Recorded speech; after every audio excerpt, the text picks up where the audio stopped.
I'm gonna find me some water. Yeah. Oh, and also before I head out to Vermont next week, I'm gonna try to make sure to send your belated Christmas package. Okay. Well, and also Cassie right doesn't now. know I've not told her because, Yeah. We're recording live right now, so hello everyone.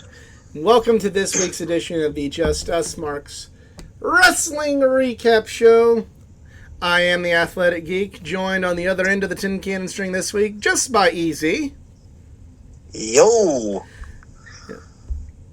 CJ had to work late, and Nick is exercising his Roman Reigns Brock Lesnar clause in the contract. So he's just choosing not to be here.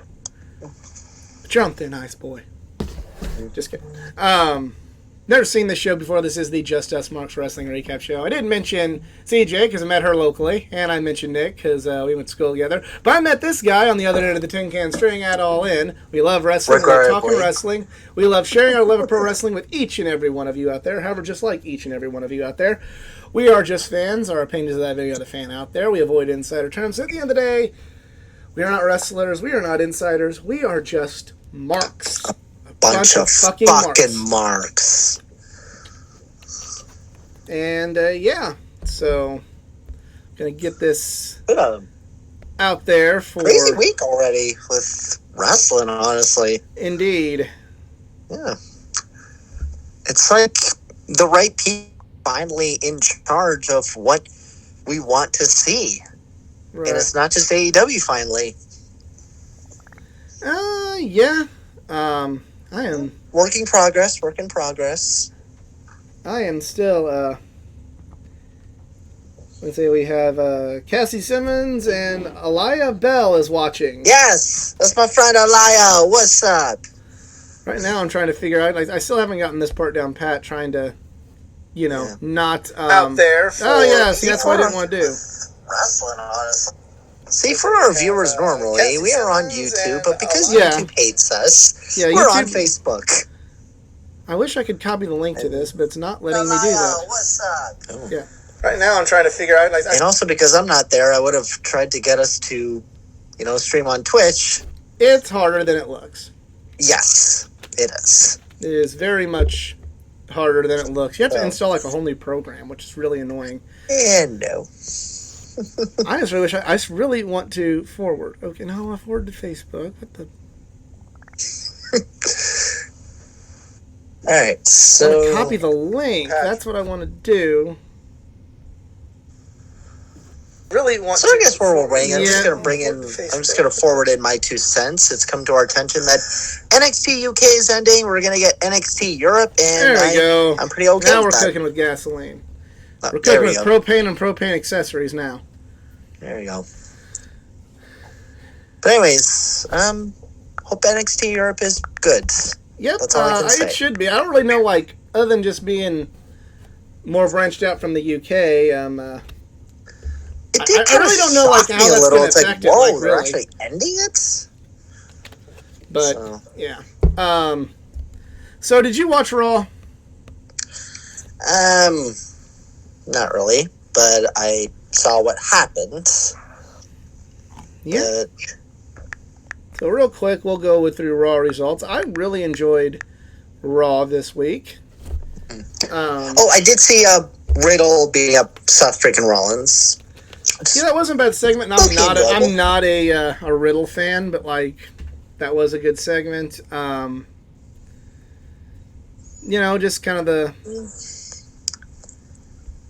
The big talking points is Drew McIntyre and Kevin Owens did a hell of an interview, a hell of an in-ring segment, and Owens bringing back his prize fighter, and also the phrase "wrestling in a wrestling ring" was used, which is something that was a dirty word for the longest time. So, yeah, that part I just really don't get. It's like if we're watching NASCAR, we're watching an auto racing show.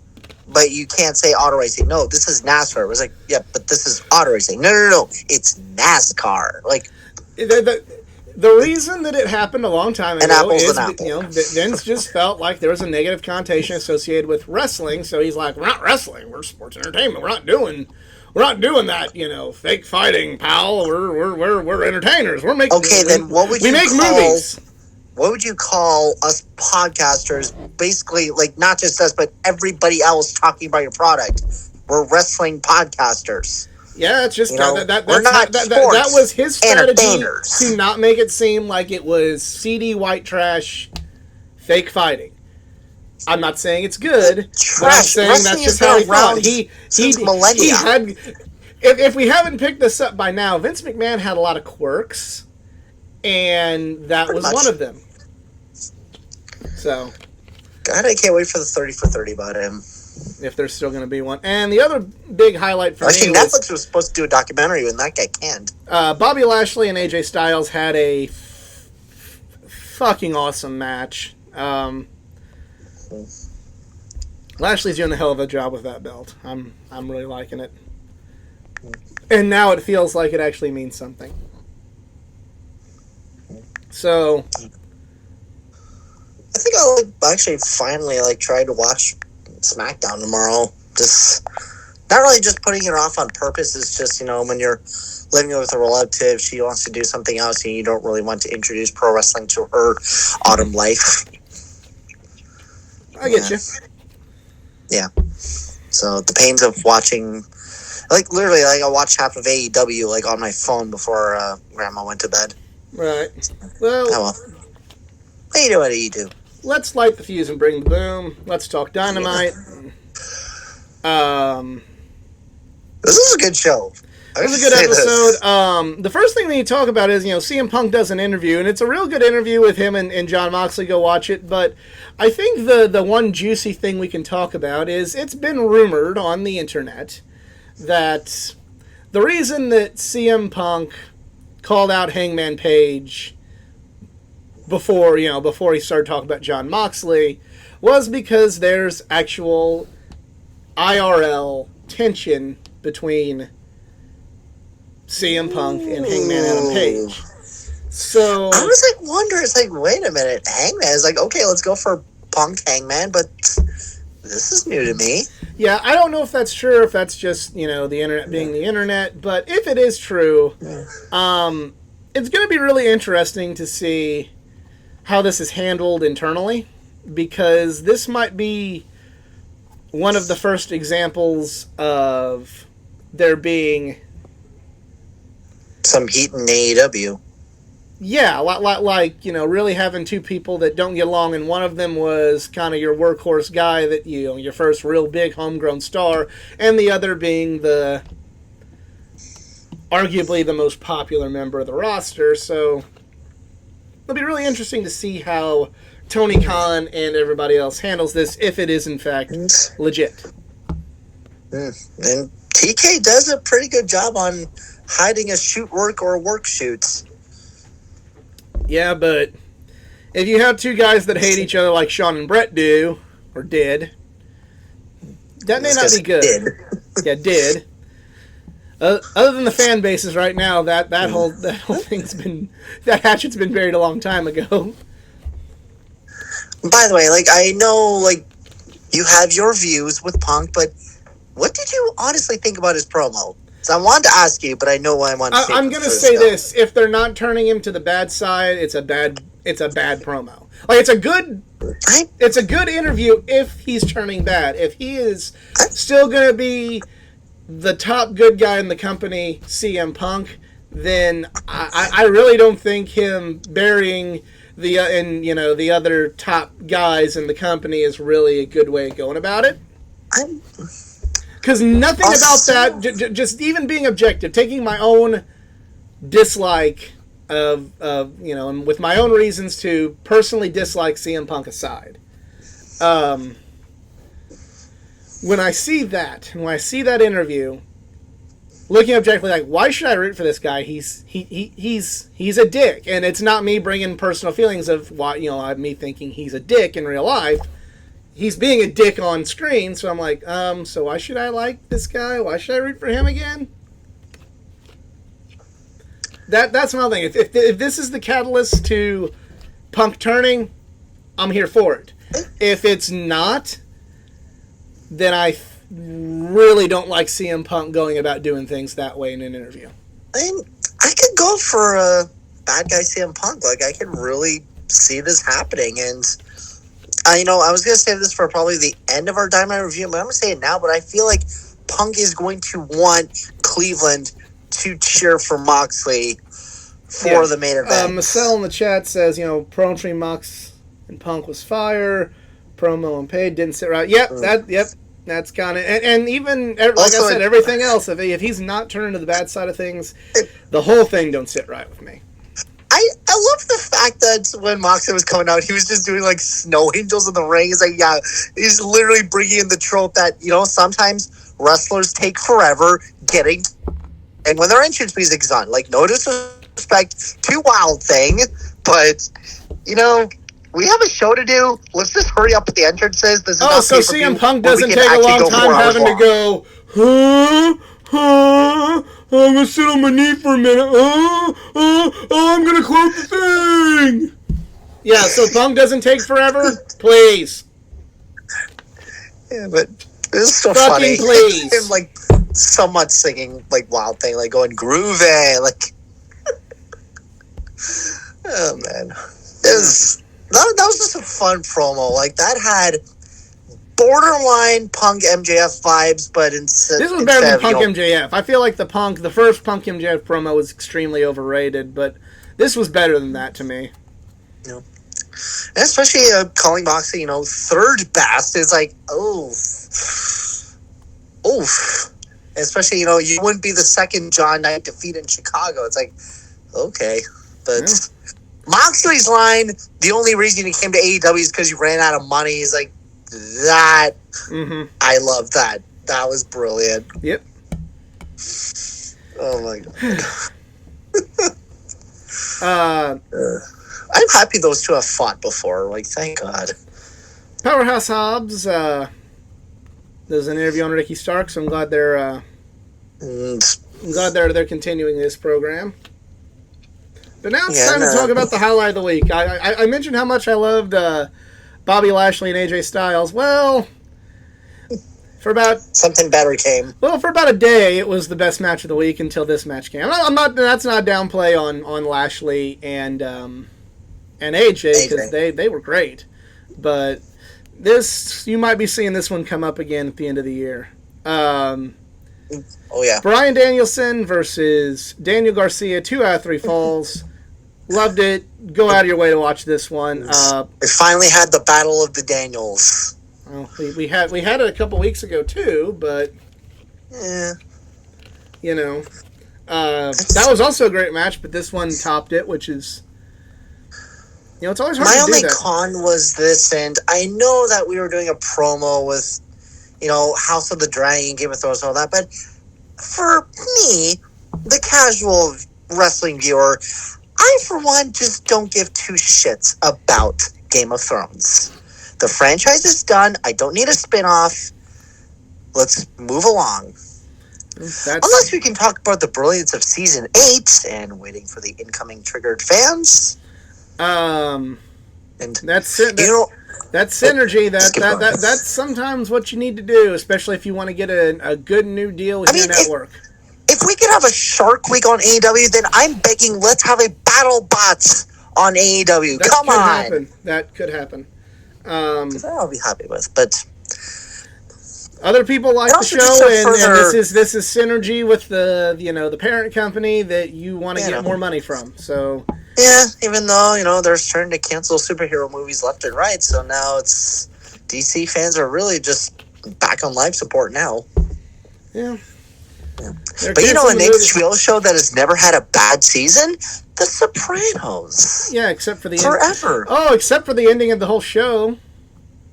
But people still talk about it, whether Tony does get whacked, or maybe they just move on with life. Yeah, people still talk about David Arquette being the WCW World Heavyweight Champion, too. That doesn't mean it's good.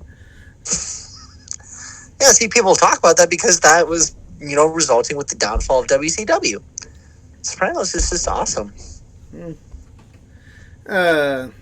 Private Party and Swerve in Our Glory has been set up for the Tag Team Championships on Rampage. That's cool.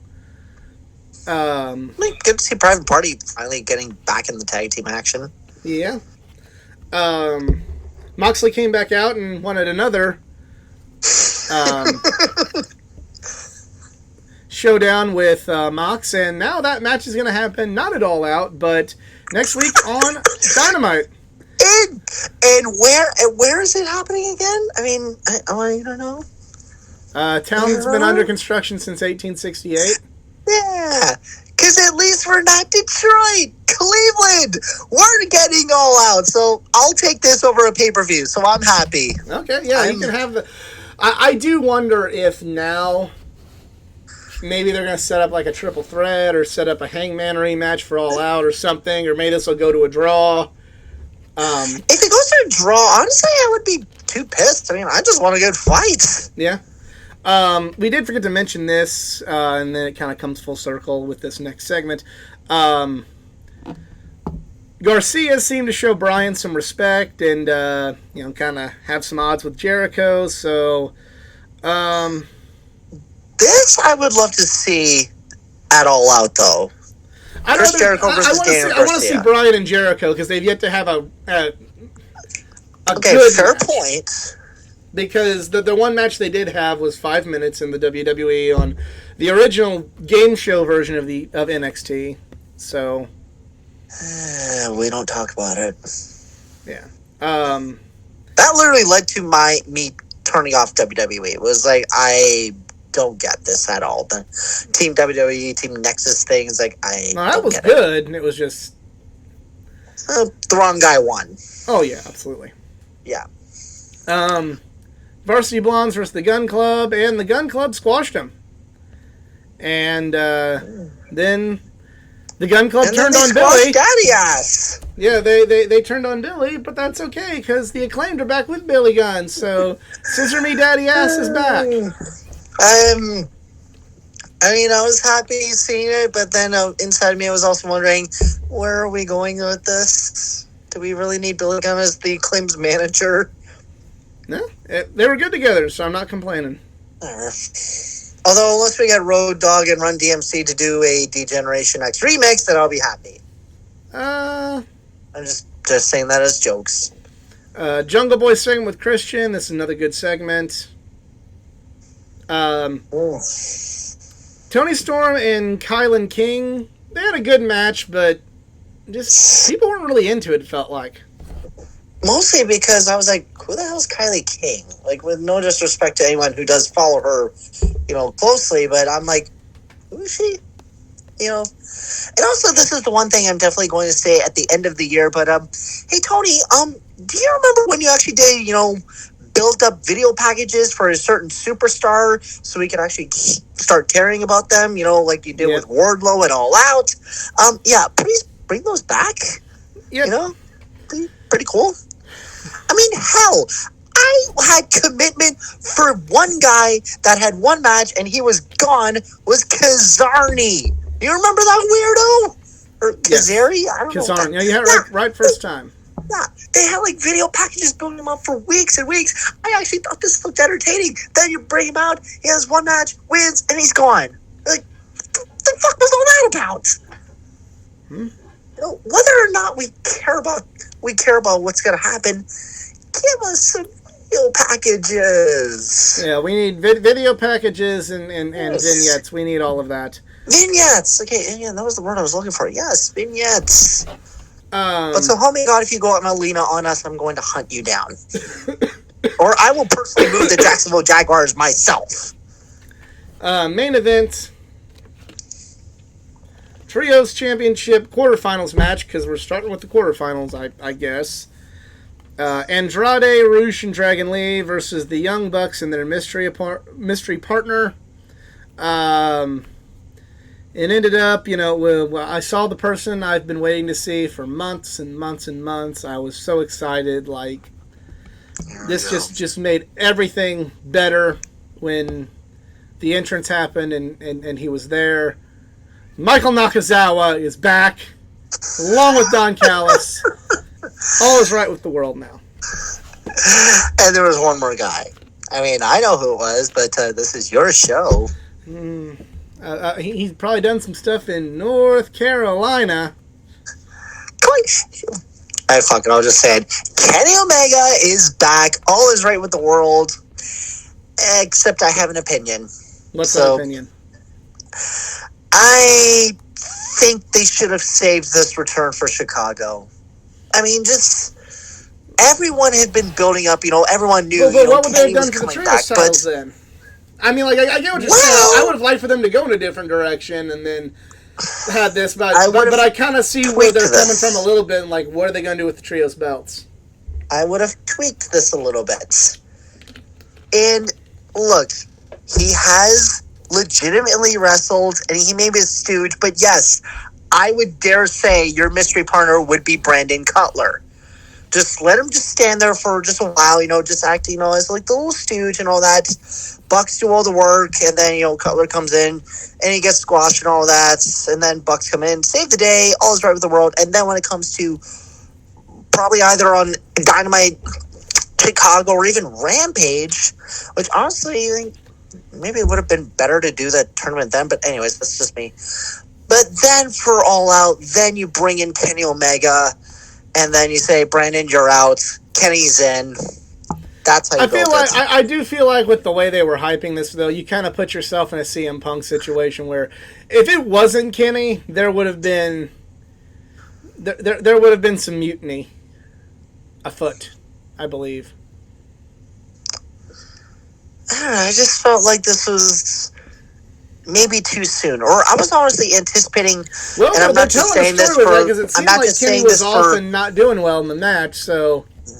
Again, I'm not just saying this, for me to see the return in Cleveland, but or they're really probably doing save something this for with next this, week. To like hype up that he's ring rusty and he's been hurt, so like it's either Kenny really did come back too soon, or they're telling a really good story with this. So we will see. I thought it's just Kenny came back too soon. I mean, yes, I was happy. The very to end of the match match was scary as fuck with Dragon Lee seeming like he legit injured himself, losing his mask, and then getting beat up by his partner. So yeah, and then that was another thing. He's like, wait a minute. As soon as Dynamite goes off the air, Dragon Lee's getting beat up. Like, oh, what's going on? What's going on? I want to watch this. Somebody didn't time something out right in the match. That's what I think. So that was just weird. It's like, wait a minute. Andrade turns on Dragon Lee. Like, what? Explain. To quote one of my favorite nostalgia critic quotes, explain, movie, explain. So, yeah, that was Dynamite. Good episode. Not a perfect episode, but a good one. That's great. And then you'll find somebody in Cleveland next week. So, at least unlike the Raw crowd 2 weeks ago, we won't be sounding asleep. Yeah. G1, haven't seen the finals yet, but the finals are going to be Okada and Ospreay. MVP of the tournament, though, was Tama Tonga, in my opinion, who got to go to the semifinals with Okada and had the big upset of beating Jay White, so that was cool. And also, speaking of Ospreay, I'm going to be so happy seeing the United Empire in Cleveland. It's like, yes, yeah. Yes. He might. I haven't seen the last round yet, but he might be there at the G1 Climax Trophy. Although in the semifinals, Ospreay did beat Naito, and with the way the announcers were talking, that seemed to be Naito's last G1 match. So, actually, there was another mystery partner we could have gone with if Omega was still not okay, and maybe this is only if he's still injured. What if they had Coda? Coda's still hurt. That's what I thought.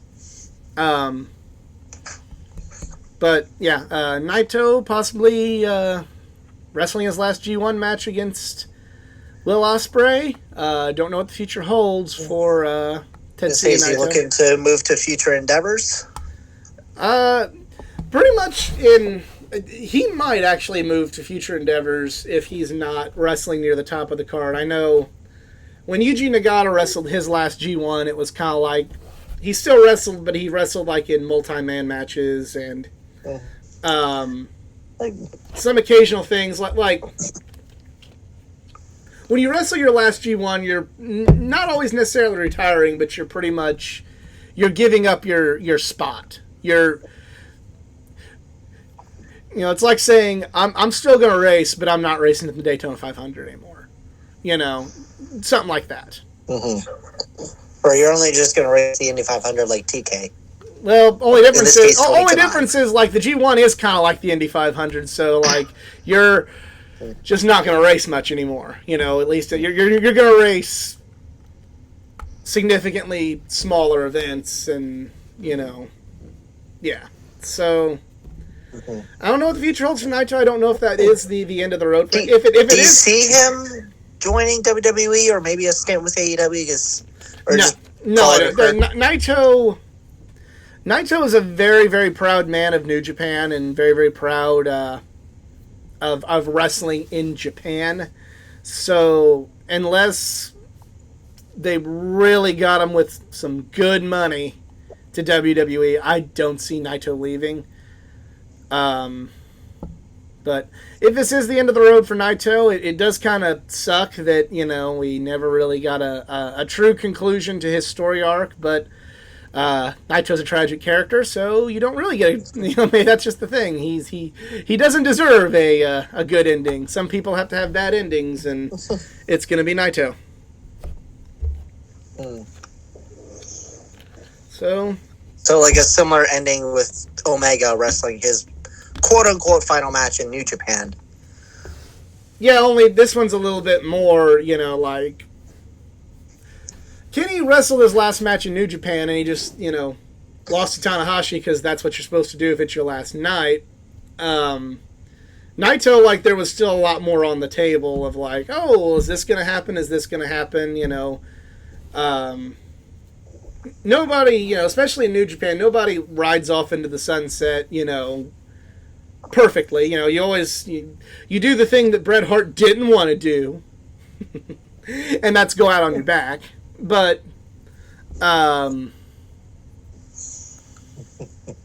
yeah, it's gonna be curious. I'm really curious to see what happens with Naito now, because knowing him and knowing what he said and knowing how he feels about wrestling, him just being like one of the the guy, the one of the older guys that wrestles in the first multi-man match of the night, to hype up the crowd, doesn't seem like Naito's style. So I don't know what we're going to see from him. I don't know what we're going to see at the Tokyo Dome with him, but we will see. And that is, since I haven't seen the finals yet, that's pretty much it for the week. That is it. We want to thank everybody for tuning in. Everybody who tuned in live on Facebook, everybody who's watching this video on delay on YouTube. If you enjoyed, please like, share, and subscribe for more content, not just from the world of pro wrestling, but from the world of comic books, gaming, anime, and all things geek culture. Follow me on the said Facebook page, facebook.com/athleticgeek89, Twitter @athletic_geek89, Instagram athleticgeek89, and if you'd like to help improve this channel, I am on Patreon, patreon.com/athleticgeek89. Send us your human monies. We will not spend them on drugs. Or crypto. Easy, you have social media? Yeah, I'm on the social media. You can follow me at the Twitter at ARIKZARINS, so Eric Zines. And if you're in the Cleveland area next week, I'll be at Dynamite's Rampage tapings, and hopefully not going to lose my voice too much. I may or may not be on the show next week, as I am attending a family event in Vermont next week. So just label me under as TBA. TBA. Yes. And who is a way better superstar than Vacant. I don't know. Vacant's held a lot of belts, man. So is TBA, though. No, TBA's never held a belt. TBA has never held a belt. Vacant has held the belts, but not TBA. We'll see. And apropos of absolutely nothing, race this Saturday in St. Louis for IndyCar. Who you picking? Ooh, let's see. This is really going to depend on qualifying as well, because I want to say Scott Dixon, but we'll see. I'm not going to immediately throw him into P1 just yet. but I got him, or maybe Joseph Newgarden, or maybe finally get his first oval win, Scott McLaughlin. After he got robbed in Texas. He didn't get robbed. He lost fair and square. I know, but still. Oh, and also I'm very happy that I'm hearing that Texas Motor Speedway is not, unfortunately, getting demolished, but they are going to reconfigure or repave the track in some way. Maybe turn it into another Atlanta Super Speedway. No, don't do that. Turn it into a short track. Well, that's what I'm hearing. Or if you're like me and many other NASCAR fans, just blow up the damn speedway and call it a day. I'll give it a shot as a short track. But if it doesn't work as a short track, then you blow it up. And we'll see. But, or honestly, like, I'm surprised why they've never made like their own little Roval configuration. Because honestly, that would have been my plan C. They need more short tracks than they do race courses. But as long as we get North Wilkesboro by 2024, then I'm happy. Texas anymore, they definitely should go back to Michigan. But Michigan already has a race. I say, like, North Wilkesboro, hello, we're going to go back there. Oh, IndyCar. IndyCar should go back to Michigan. Oh, yeah. You know what? We'll have a Detroit street race there, which I'm still not happy with how the configuration looks. They need more ovals, and Michigan would be a great oval to have. But no, they need Michigan and I would say Kansas as well. And if you want to save Chicagoland Speedway, IndyCar should go there too. Yep. But that is it for Easy. I'm the Athletic Geek. We are just Marks, and we're out. Y'all have a good one.